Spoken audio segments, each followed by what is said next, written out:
Welcome to another question and answers session. I'm Coach Craig Rowe from Ozswoosh and Ozswoosh Academy, and this is part of my series which is called the Coach Approach. So not only is this a question and answer session, I'm sharing this as a podcast here on YouTube. I have 20 episodes of the Coach Approach which was pre-recorded, but I decided that I would actually embark on a little bit of a different strategy, which is to have a live stream here on YouTube. Now, whether you join me live or after the fact is of no concern to me. I do hope that you join me live if you know that this is on a regular basis.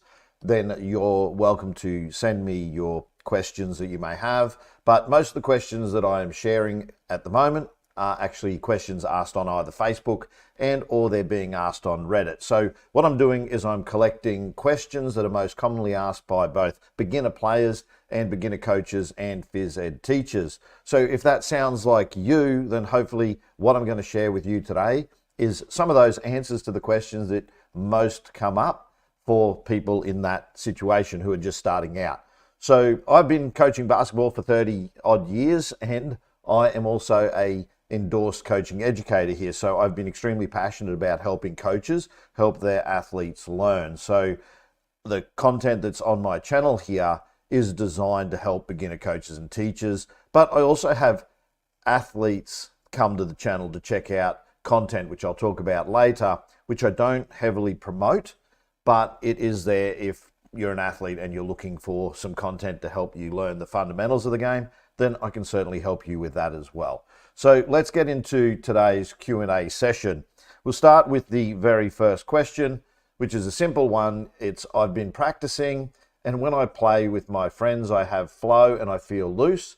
But when it comes to real games, it feels like I forget everything that I've learned, and basically they're stiff and they're not as aware. So this is a question that came up in a previous question and answer session as well, a similar question, but I want to share something about this experience this individual's having that might help you better understand the experience if you're having it as well. So in my previous live stream, I actually suggested that breathing may help solve this problem. And the reason that is because it allows you to calm and deliver oxygen to your brain. But what's actually being experienced here is a flight and fight response. So our natural thing when we're in fight and flight response, or that mode, is that when we're in stressful situations, a lot of our normal functions actually shut down. So we go in this survival mode. And what happens is when you're anxious, or say when you're flustered or worried, then your body starts to get those nerves that you would experience as if you were being attacked by a bear, for example. So what you're experiencing here is that flight and fight response. And the difference is because your expectations are a lot higher when you're in a competitive environment as to, say, training and or just playing with friends. So while it is good that you're getting in that state of flow with friends when you're just mucking around or you're training, the game situation you're taking and treating differently. So what I would first start with, the solution here to this particular question, is try and manage your expectations around why you're on the floor here. If you're still starting out, this is an opportunity to learn and train still. So don't convince yourself that your game is any different to a training session or mucking around with friends, because in reality it's all basketball. So what you need to do is you need to manage one of two things here. You either say, I'm here to have fun, because you may well be a social player, and therefore if that's the case, then take the stress off the situation where you feel you have to win.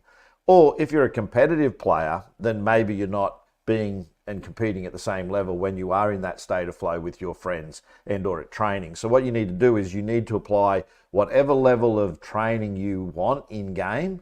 So basically train how you play is what you need to do to make yourself feel comfortable on the court during an actual game. So that would be my word of advice to this individual, is make sure you're training how you play and understand you're in a fight and flight response here and your body is shutting down a little bit.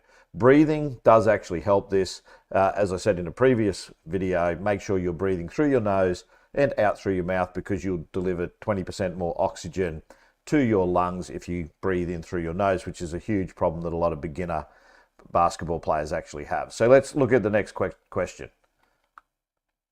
So should my shooting arm be outstretched and reaching for the sky?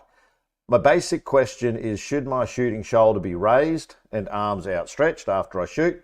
I'm still in the early stages of learning how to shoot, so luckily my form isn't too set in stone yet. One question that I have or couldn't find an answer to was, should my shooting arm be pretty outstretched after I release the ball? If I do this, then my shooting shoulder is also raised and it feels like I'm trying to get my hand as tall as possible. So I'll finish that one there and we'll just talk about this one.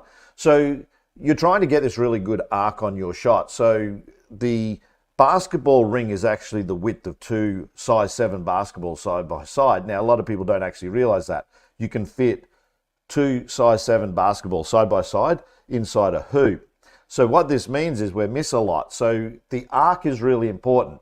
So how you finish becomes really important because it's where your elbow finishes that's actually going to allow you to get the arc you need to get the ball in the hoop. So what is said to be the good arc of entry? So we're not talking about the arc of exit, like where you shoot the ball. We're talking about arc of entry here. So arc of entry is deemed to be between 45 and 55 degrees entry into the basket to give it the best chance of going in. So how do we actually do that? So how do you get the ball to drop in the hoop at that angle? Well, it's all about the elbow and where it finishes. And what you've alluded to here as a beginner player is actually correct, is you want to finish what we say is elbow above eyebrows. So you don't want the ball, your elbow too low, because you're going to shoot flat. That's going to change the arc on your shot. So I like to say to athletes I work with is try and shoot rainbows, right? So shoot rainbows. So the way we do that is to finish elbow above eyebrow. So what you're doing is correct. I wouldn't change it. Just make sure you have a straight elbow and your finger points at the hoop. I do suggest people pinch their finger. Also mention that in another video here on the Ozswoosh channel. So hopefully that answers that question for you. Go to the next one. How long should I be when going downhill? Now, for those who don't understand basketball, this question might be a little bit confusing. What do you mean, how long should I be going downhill? What they're basically saying is, how low should I get when driving or blowing by a player is, I guess, the sentiment of the question here. It sounds like a simple question, but it's a really good one because a lot of people, when they drive, that is, they dribble the ball to beat a player or they're accelerating towards the basket, they don't get overly low. So the short answer to this is, if you're driving or blowing by a player, your goal is to actually get below their chest. So when you drive or you jab and you accelerate, you want to be lower than the chest of the person that you're being guarded by. So hopefully that answers that question. As simple as, and as confusing that might be to someone who's not used to basketball, because there's a bit of lingo in there, like what does going downhill mean? That just means accelerating towards the basket.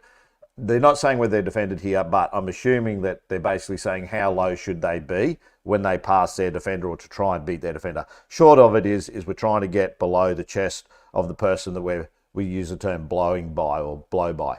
So hopefully that answers the question for that individual. The next question, release hand. When I'm releasing the ball, should my hand be relaxed or stiff, as in when I'm actually pushing or flicking the ball?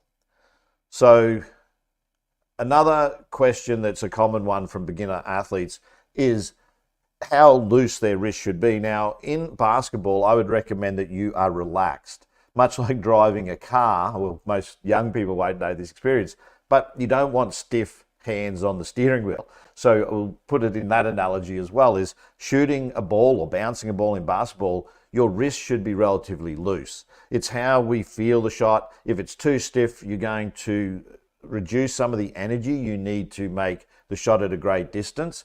So coming to trust your training is probably what I would say here. If you learn to relax and you learn to release the stress at your wrists as you lock and snap is what we say. So that's what you're describing there. So lock our elbow, snap our wrist. Is the wrist snap needs to be relatively loose. It's almost like it's a hinge like your elbow, and you don't want to have that too restrictive, nor do you want your elbow, because what you're going to do is you're going to be not capitalizing on the energy that comes from having a loose wrist. So you sort of want to be this loaded spring, but you don't want to be too tight when you shoot and or dribble the ball for that matter, because that's a common question and a common problem I see with athletes I work with. So great question. Hopefully that answers that one for you. Look at the next question. By the way, before I go to the next question, it does say I am using StreamYard software here. If you're wondering how I'm producing the live stream, then you can check out the link in the description and check out the software for free. And if you decide to buy it, I do earn a small commission from affiliate links as a StreamYard insider. All right, so next question, help. How can I train to be a great point guard? I have a good shot from behind the arc and I can finish great, but I'm just not there when trying to drive to the basket and create plays. So this one for me is actually a question about decision making more than anything else. If you've got a good degree of shooting skills, then that's going to hold you as, good stead as a combo guard. But technically what you've described here is a shooting guard, and you saying you want to be a better point guard. So what you've highlighted, you've almost answered yourself, which is you've got to get better at handles and you've got to be better at beating individuals. But as a good point guard would know, if they're beating a player, it's often the second line of defense that they're focused on to make the assist. So they're trying to read the situation behind the initial play that they've made. So what they do is they make their move, they attack, they beat a player, and then once they're blown by their player, the extra defender comes across. So what they're really trying to do is identify three options here. First one being early help. So if the defender comes early, then you want to get rid of the ball early. You need to know who that defender coming to you, you need to know who they were guarding, because that's who you're looking for. The next thing is late help. That's if the defense comes late, then it'd be a late pass. So you want to pass that, late, but again, you're still looking at the defender. And then when it comes to scoring, the last solution or the last read is no help. So the help isn't there, then no pass, which basically means shoot the damn ball. So it's decision making that we're talking about here. But you need to be able to beat a player first. If you can't beat the player first, then you're probably just shooting the ball and or giving it up without making that assist that you're looking for. So understand that if you're a point guard and you're trying to make decisions, you've got to understand when you beat someone what the next line of defense might look like. The other thing is having court awareness will help you, so keep your eyes up. I always say look at the ring, see the court, because if you're central anywhere on the floor around the perimeter and you're looking at the ring, you can see everything in front of you. But if you're, say, on the wing and you look to the top, then you're going to lose sight of the corner. So I encourage my point guards to always be looking at the ring, but trying to use that peripheral vision to see where everyone is. Also, if you catch the ball on an outlet, these are the four things that I tell my point guards to look for. First one is 1-on-0 advantage. So look for the open guy that's got an open shot. Then I say 2-on-1 advantage. That's the fast break. So that's the early help, early pass, late help, late pass, no help, no pass. It may also be a drag screen or a punch screen. Then the other option would be what we call force switch. So that's your screening actions again to try and, which is I just mentioned, drag and punch screens early in a transition. And basically there is another one. Oh, there's another one, but I forgot what it is. But I tell them there's four. You can check out a video I posted recently here as a short that will tell you the fourth, but it's failing me in the stream. So I apologize for that. But the idea is you've got to be understanding that these are all about decisions. Being a good point guard is understanding what options are available to you in the actual moment or situation you're in. So situational awareness is what you need to train here. So hopefully that helps you answer that question. On to the next one. Can anyone help me with fundamentals? Hey guys, I'm new to basketball and I want to know the fundamentals of basketball and I need video to understand. Can anyone send me a link? Now, I was biased on this one because Ozswoosh channel is all about helping athletes improve. So what I want to do is share with you what we have here on the channel just quickly, which is a whole heap of basketball fundamentals. So you can see basics for beginners there, and it's going to cover pretty much all the different things you would need to know to be a basketballer starting out. It's all the fundamentals, and there's footwork there, there's passing, There's drills that you can do with friends. There's drills you can do on your own. And interestingly, even though we're a channel for coaches and phys ed teachers, this is the content that we do provide for athletes, particularly those starting out, who may not have access to a coach that's going to teach them this stuff. So if you want to learn what a runner is, if you want to learn what a floater is or a euro, and you want to understand the footwork, or say you want to understand the guarding distance that someone has, then that is what we share here. So I will share a link to that playlist after the stream in the description below if you're wanting to, learn more about how to actually play, starting with the fundamentals. I'm a big believer that you never get bored with the basics. Not my quote, that's a Kobe Bryant quote. He said, never get bored with the basics. And it's the basics that will lay the foundations for you to becoming a really good basketball player. And sadly, I don't see a lot of that stuff getting taught. And I'm a coach educator. I can tell that a lot of that stuff that's in that playlist gets missed. And therefore, it's not helping young athletes develop. So if you're looking for that, hopefully that'll help you. On to the next question. Tips, please. Hello, I'm in 8th grade and I want to be the best for grade 9. What are some of the tips you would give me? I also learned that you're not supposed to do so many moves just like the NBA guys, but instead drive to the basket for a layup. If that's true, what's the point of all the moves like behind the back, crossover, etc.? Please help me. All right, so yes, it can look like a lot of players are dancing and messing around just by looking fancy on the court. But the reality is you do need all those drills. You need behind the back, you need through the legs, you need reverse pivot fakes, you need spin dribbles. All that stuff is like an arsenal of weapons. So I always talk to my athletes about this concept. If you like first-person shooters or driving games or just any computer game where you have that ability to get a load out or a load up, then this is what I think basketball's like. It's like you want to have as many skills in your arsenal of weapons to draw upon in the right moment to give you the best opportunity to beat the athletes that you're opposing, so your defenders, right? So you need all those moves, but you raise a really important question there, which is, when do I use them? So interestingly, a lot of players at a young age over dribble. So when do you drive? And this is what you're coming to here. This is the question. Driving is about getting the ball to a place that you can't pass it to or attacking the basket.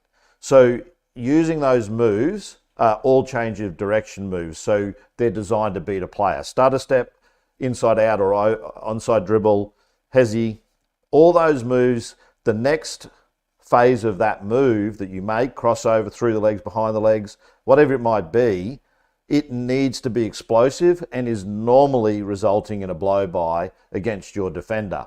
So rather than dancing back and forth and just putting the ball through your legs and not going anywhere, the real goal is to make a move to beat someone.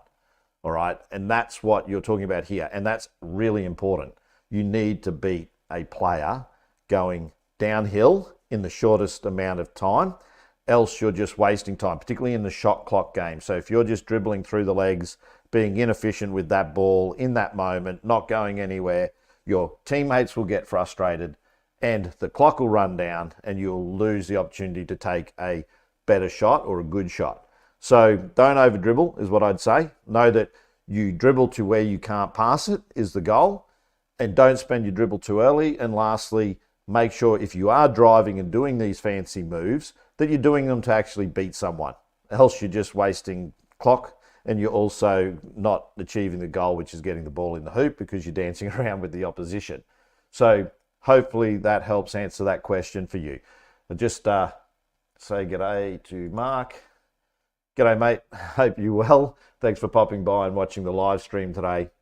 Don't forget, if you are watching and you have any questions, you're more than welcome to ask any questions in the comment section, or you can send me an email to info@ozswoosh.com and I can look at the email there, or you can just send me a message on Facebook if you're on the Better Basketball Facebook page. So hopefully that helped answer the question for that last individual there. Don't forget, you can also share your own thoughts and comments in the comment section below, either during the live stream or after the fact. So I'm not the only person here that has basketball knowledge that can be shared with others. So take advantage while you can to help others learn.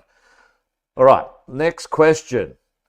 Am I too small for a post-up game? I'm a small guard that wants to develop a post game. It'll give me a lot more options when driving to the basket when I'm cut off. So give some examples of players. I'm wondering if I'm too small. They're saying 13 years old, 5'1". So look, answer to this question at a young age is simple. You're 5'1" at age 13. You could end up being 6'10". So the answer is yes, absolutely work on your post game. As I would also suggest that taller players are working on their handles and their perimeter shooting. Today, the game has evolved to the point that we have highly skilled players at all sizes. So size is becoming less relevant and positions are becoming less, not relevant, but now players are being able to play in various spots on the floor and rotated through a number of positions. So we all may say that basketball's become somewhat positionless.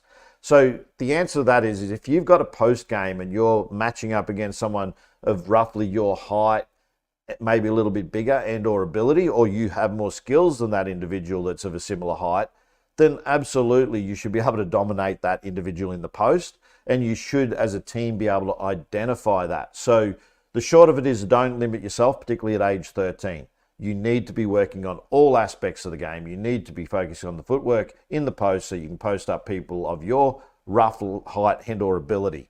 So definitely work on post game. All right, next question. I need help with mental game and anxiousness. I'm a guard, 5'8", and I've been training basketball for, it says about years, I don't know how many years. I've been on teams and stuff, but I don't know why I struggle being anxious sometimes with the ball. I train so much, then when it comes to the game, they mess up or they're worried about messing up. You can pause the video later if you want to read the rest of that. But the sentiment is that they are struggling and they're putting pressure on themselves. So when you exert pressure, I alluded this to in an earlier question here in this live stream, is that you're actually in fight or flight mode. And also your oxygen levels are probably low because of that. So you're not able to think straight. So what you need to do is identify that every play needs to be taken in and of itself. So what we talk about in basketball is what we call this next play mindset, right? And what that is that you can't get back the mistakes you made, but you can certainly focus on the next play. So if you do make a mistake, some players dwell on the mistake and they will stay mentally on what happened 2 or 3 possessions ago. The problem is the game does not have time to stand still while you're assessing that. So the best time to assess that stuff is at the end of the game.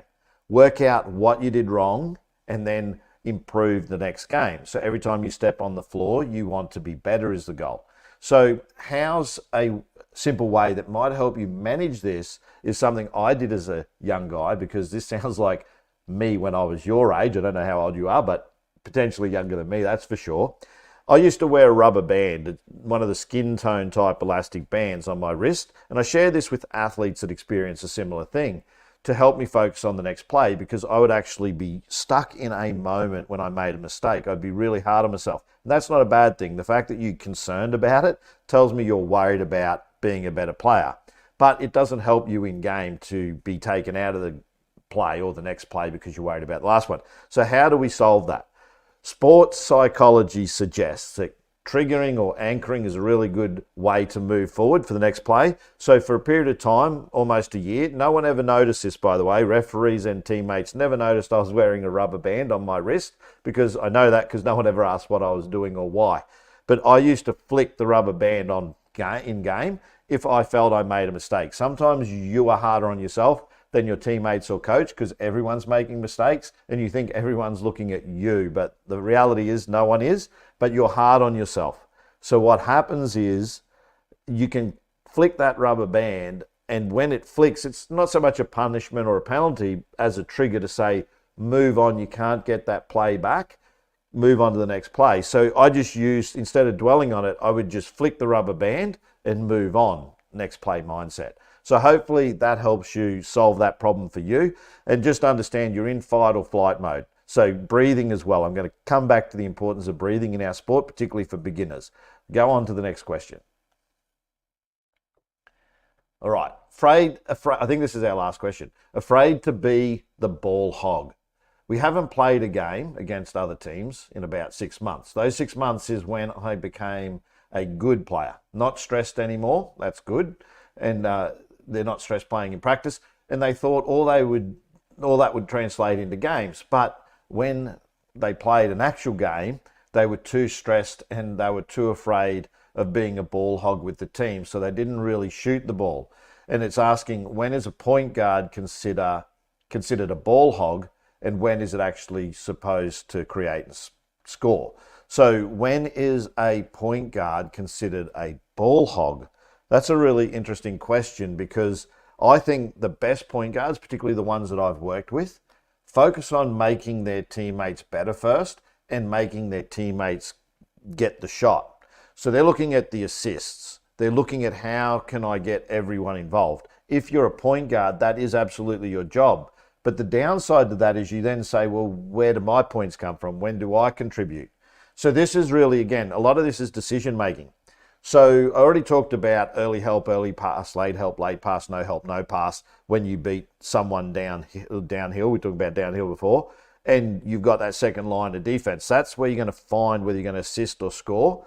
But you already have good skills and the ability to shoot. So I would suggest that you shoot when's needed. So for example, if the scoreboard isn't ticking over and it's not, there's like not much action happening and you're not getting your teammates, or they're overplayed, or they're focusing on the best shooter on the floor, and you're in a bit of a pickle, meaning as a team, then that might be the best time for you to step up if you have the ability to switch it on. Because my experience with some of the best point guards I've worked with, they are highly skilled and they have the ability to score at will if they choose to, because they have the ball handling to get themselves to the basket. But there's a degree of unselfishness that goes with being that leader on the team that's going to get everyone on the same page, playing together. But what I also know about great point guards is they know when to flick the switch and turn their game on when it's needed. So my suggestion to you is shoot when it's needed.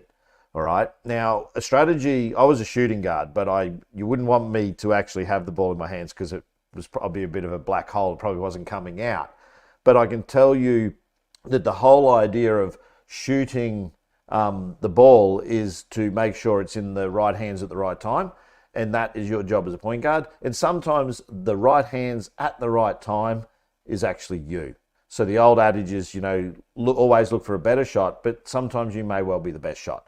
So I think that might well be the end of the live stream for today, but coming to the end here. So if you've been tuning in live, then I do appreciate you giving your time to watch the live stream. They do go for roughly 30 to 40 minutes. So hopefully you've got something out of this that you can help with your athletes, and or if you're a beginner player, then hopefully something I've shared here. Of course, my mission here, I've listed on screen. I have two products as Ozswoosh, the first one being Ozswoosh Academy, located north of Brisbane, where I help athletes improve. And the second one is Ozswoosh Education, which is where I work with the Queensland Police Service in youth crime prevention. Also work with a number of local schools to help grow the sport. And the YouTube channel here is an extension of that Ozswoosh Education side of what I do. And basically my mission is to help beginner coaches and phys ed teachers help their athletes improve. That is at the core of what Ozswoosh is about, coaching education, including this channel. So if you haven't checked it out, or it's your first time here, then please make sure you check out the content. Don't forget, if you like anything I shared here or want to comment, you can leave a comment in the comment section below. As always, give this video a thumbs up if you enjoyed what you saw here. And if you haven't yet subscribed, but you continue to watch content on my channel, then the kindest thing you can do to reward me for the efforts and time and energy and money that goes into producing this content is to hit that subscribe button right now, and the notification bell, so that you can get advised when new videos get uploaded, which we are planning a new video shoot for later in the year for new content, as well as these live streams, so you can be notified when I go live. With that, I'm going to say thanks for being here. I'll say catch you later. You can have a look at the last screen here, which is this one, which basically says what I just said. And if you want to know how you can produce live streams like this, then you can check out StreamYard software, which is the software I'm using. With that, I want to say thanks for being here. Take care, and I'll catch you later until the next one. See ya.